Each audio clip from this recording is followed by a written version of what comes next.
YouTube, Quinn Wade coming to y'all with that basketball analysis on Analysis Playground and on YouTube. We're gonna talk about the Houston Rockets in Summer League beating the Los Angeles Lakers 99 to 80. In the first quarter, it was 26 to 26 by the time it ended. Then the Rockets really took the lead in the second quarter, 28 to 19 in that quarter. Then they came back and took a bigger lead. In the third quarter, they scored 26 points to 16 points, and then they finally stalemated again in the fourth quarter. By then, the game was far and over, 99 to 80, 19 to 19 in the fourth quarter. When you look at this game, I feel like the Rockets did everything that you wanted to see. There was a team that really performed well in the regular season last year, 41 and 41, way more wins than any of us would have thought. Ime, was a coach that was coming off being fired. We didn't really know how to rate this team because they was young and they had a lot of upside, but did they really know how to close games? Did they really know how to win games? Did they really have the depth, to be able to withstand injury to players like Jabari or Jalen Green? And what they showed us is that they are a great up and coming team that can be, ahead of the schedule. And that's what they showed us last year. Now is guaranteed to be looked at as a threat in their conference and in the Western Conference in general. And I feel like this is just another great game of being well coached. These guys are moving. They trust in their isolations. They're moving off the ball early. They get into the paint and using the paint well for dunks, for dump offs. And I like the fact that they was all in sync.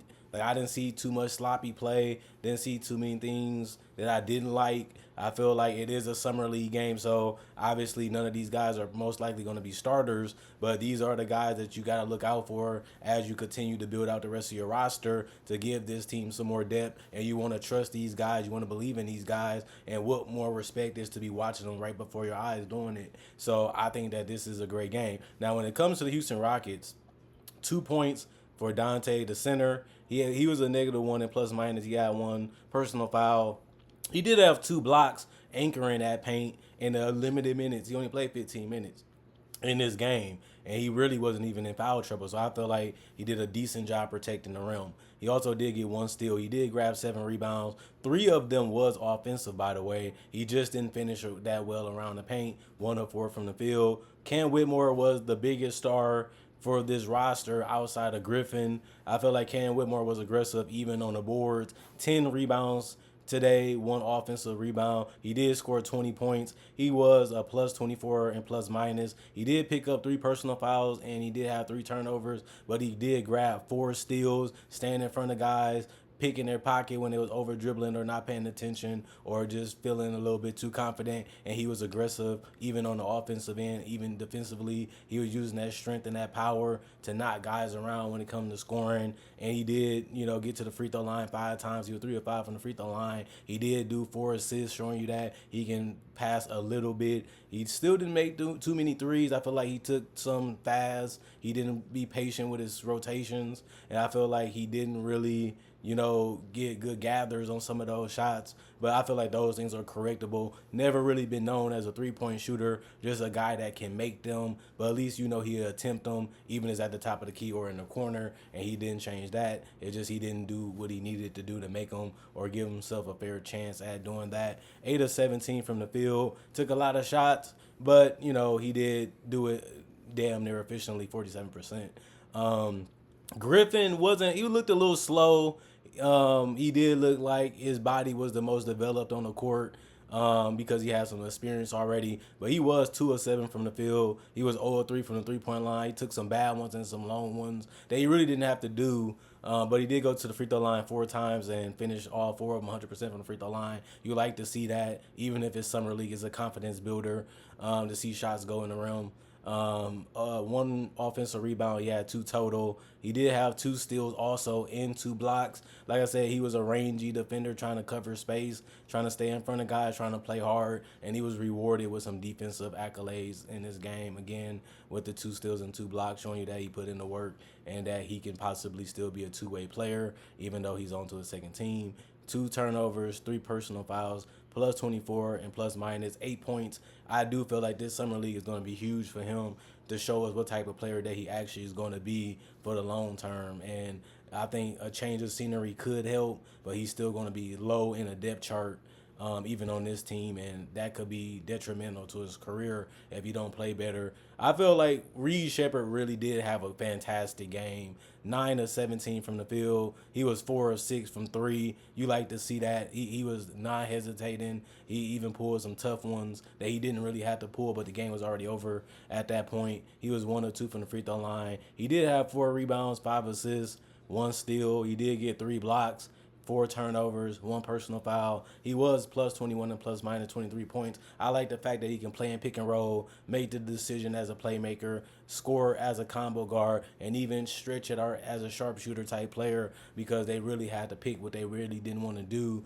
because the screen setting was so good that he was able to get that space to even get his shot off. I feel like he was one of the best picks. Obviously, we thought he'd be a lottery pick. He showed tonight why we felt that way, and he backed it up. I feel like he was one of the best players on the court, and he's been having one of the best summer leagues already. I think that's going to continue. He played 30 minutes and looked good. I think the whole 30 minutes based on what I done seen. I just can't base it off one game, but he looks NBA ready like I thought he would. Williams, he had 17 points, plus 9 and plus minus, 2 personal fouls, 1 block, 1 steal, 6 rebounds, 1 of 4 from three. He was 8 of 14 from the field. This is what you want to see out of a guard.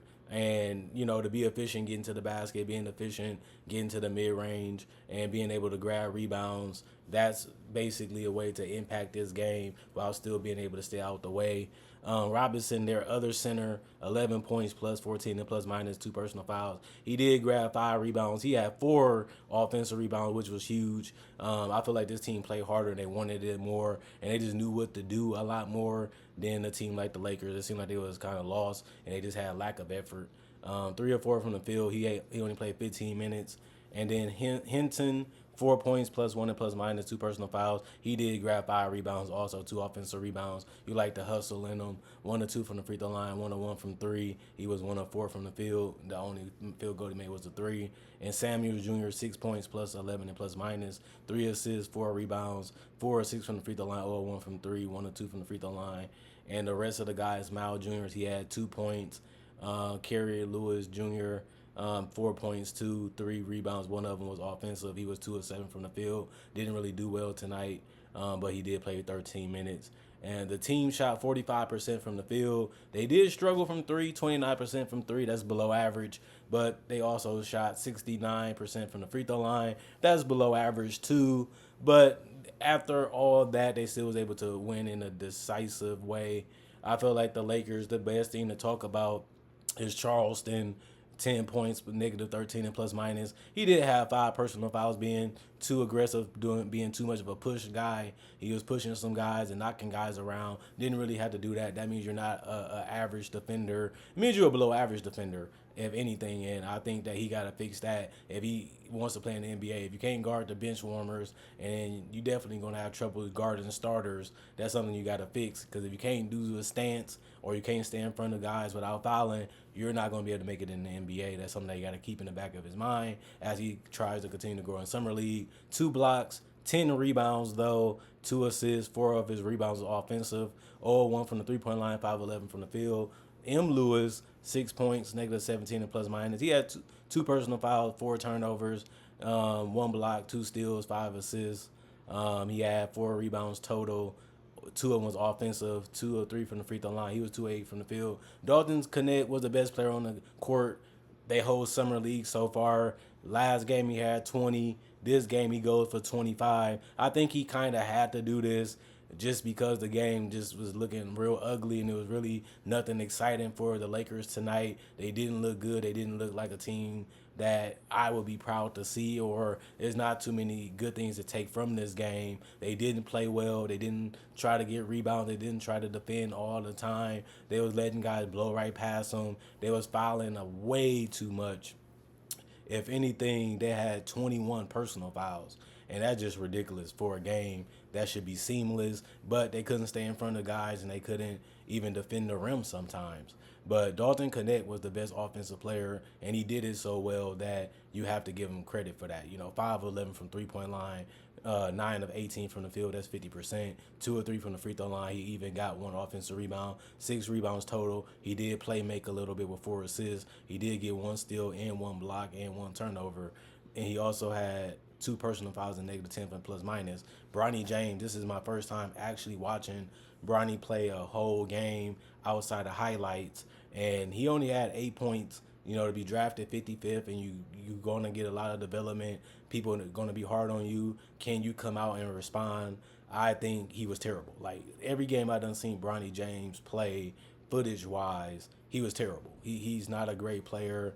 He's not what you think, but this is a development process, and you got to look at what he can do and what he can bring to the table and what type of role you can have him set and do for you in the future. The problem with the Bronny James logic is, ain't that the purpose of Summer League, having everybody doing the same thing? So this is your competition, not just your teammates, because they want minutes and they want your spot and they want longevity too. And then putting in him with a bunch of sharks, it just seems a little crazy, because a lot of the players that came off the bench played better than Bronny James. So that's something to look out for, because of the fact that teammates are looking to make the lead and they're looking to take your spot.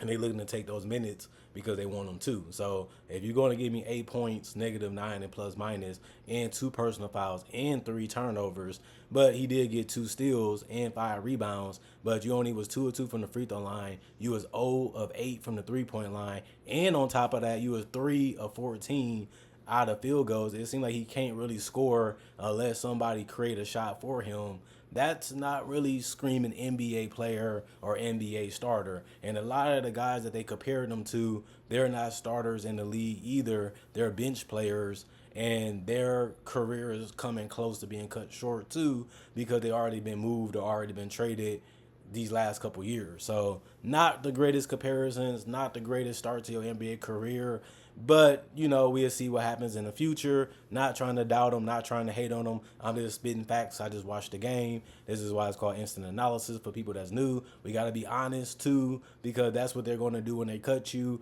That's what they're going to do when they trade you. They say, you're not the guy for us no more. Peace, and hope you have good luck on the next team. And this is what the teammate's going to say. Good job, Brian. You play hard. You did well, but me too, because I'm trying to get those minutes. I'm trying to stay in the NBA just as long as you. So it sounds goofy, but it's true if you ever paid attention to how this thing actually go. But Kosi, 11 points, -11 plus minus, 1 personal foul, 1 steal, 3 assists, 4 rebounds. 2 of them was offensive, 3 or 4 from the 3-point line, 4 or 11 from the field. Torari, I think his name is, 8 points, -6 and plus minus, 2 personal foul, 3 turnovers, 3 rebounds. He was also 4 or 4 from the field, finishing 14 minutes. He was solid. Henson, 2 minutes. He only played in the 18 minutes, 1 of 7 from the field, 0 of 5 from 3. He also only had 1 rebound, 3 personal fouls, -12 and plus minus, 2 points. Brown, 8 points, -5 and plus minus, 1 personal foul, 1 turnover. He did have 3 blocks as a center. He finished 3 of 6 in that paint. 2 of 5 from the free throw line. He's a center, so you don't really expect it to be crazy. 5 rebounds, that's solid, considering that you only played 13 minutes. And Forrest, 2 points, -2 and plus minus, 3 personal foul, 1 steal, 6 assists, 2 rebounds, and 1 of 4 from the field. They did end up shooting below average, way below average, 38% from the field. They shot even worse from 3, 25% from 3. They did shoot even worse from the free throw line as a team, 61% from the free throw line. That's not going to cut it to beat really anybody. And 80 points shows you that, but this is the talent that the Lakers are working with. They're not really going to care too much because they're top heavy, and they have a lot of NBA talent already. This is just for that 9th, 10th, 11th, 12th spot. And I feel like they have enough guys that can produce to take up the bulk of those minutes. I don't think it's a mandatory thing that they have to find out or they have to do. I just feel like they just got to keep, moving and finding stuff as they go. Trades open up all throughout the year, free agency, buyout season. can all change your roster just like that, and they all come up out of nowhere. You never know who's going to be it. You get a bunch of guys that you know you're going to be interested in. You try them out, you see what they can do, you see what they can bring to the table, and then after that, you just live with the result. Other than that, comment, like, subscribe, and share. I'm not really impressed by Bronny, but this is the purpose of Summer League: is to develop, is to grow, and is to be a learning experience. So I done seen Trey Young and Jaylen Brown and guys like that have terrible shooting numbers in Summer League and just became all stars. But we seen it coming in the draft. That's why there was lottery picks. But you know, some guys like Dalton or some guys like Reed Shepard will say, well, we got similar type of bodies, we got similar type of roles, and we're not going to possibly be superstars either, but we know that, we accept that, and we still play hard, we still do what we're supposed to do, and we still see why they stand out so much and why they were so coveted out of college, because they perfected those roles early instead of trying to be something that they really can't be. So other than that, good night, and I'll be back possibly with some more analysis. We'll see how the day goes. Comment, like, subscribe, and share. Hit the notification bell, and you'll get more analysis, and you'll know when it comes out.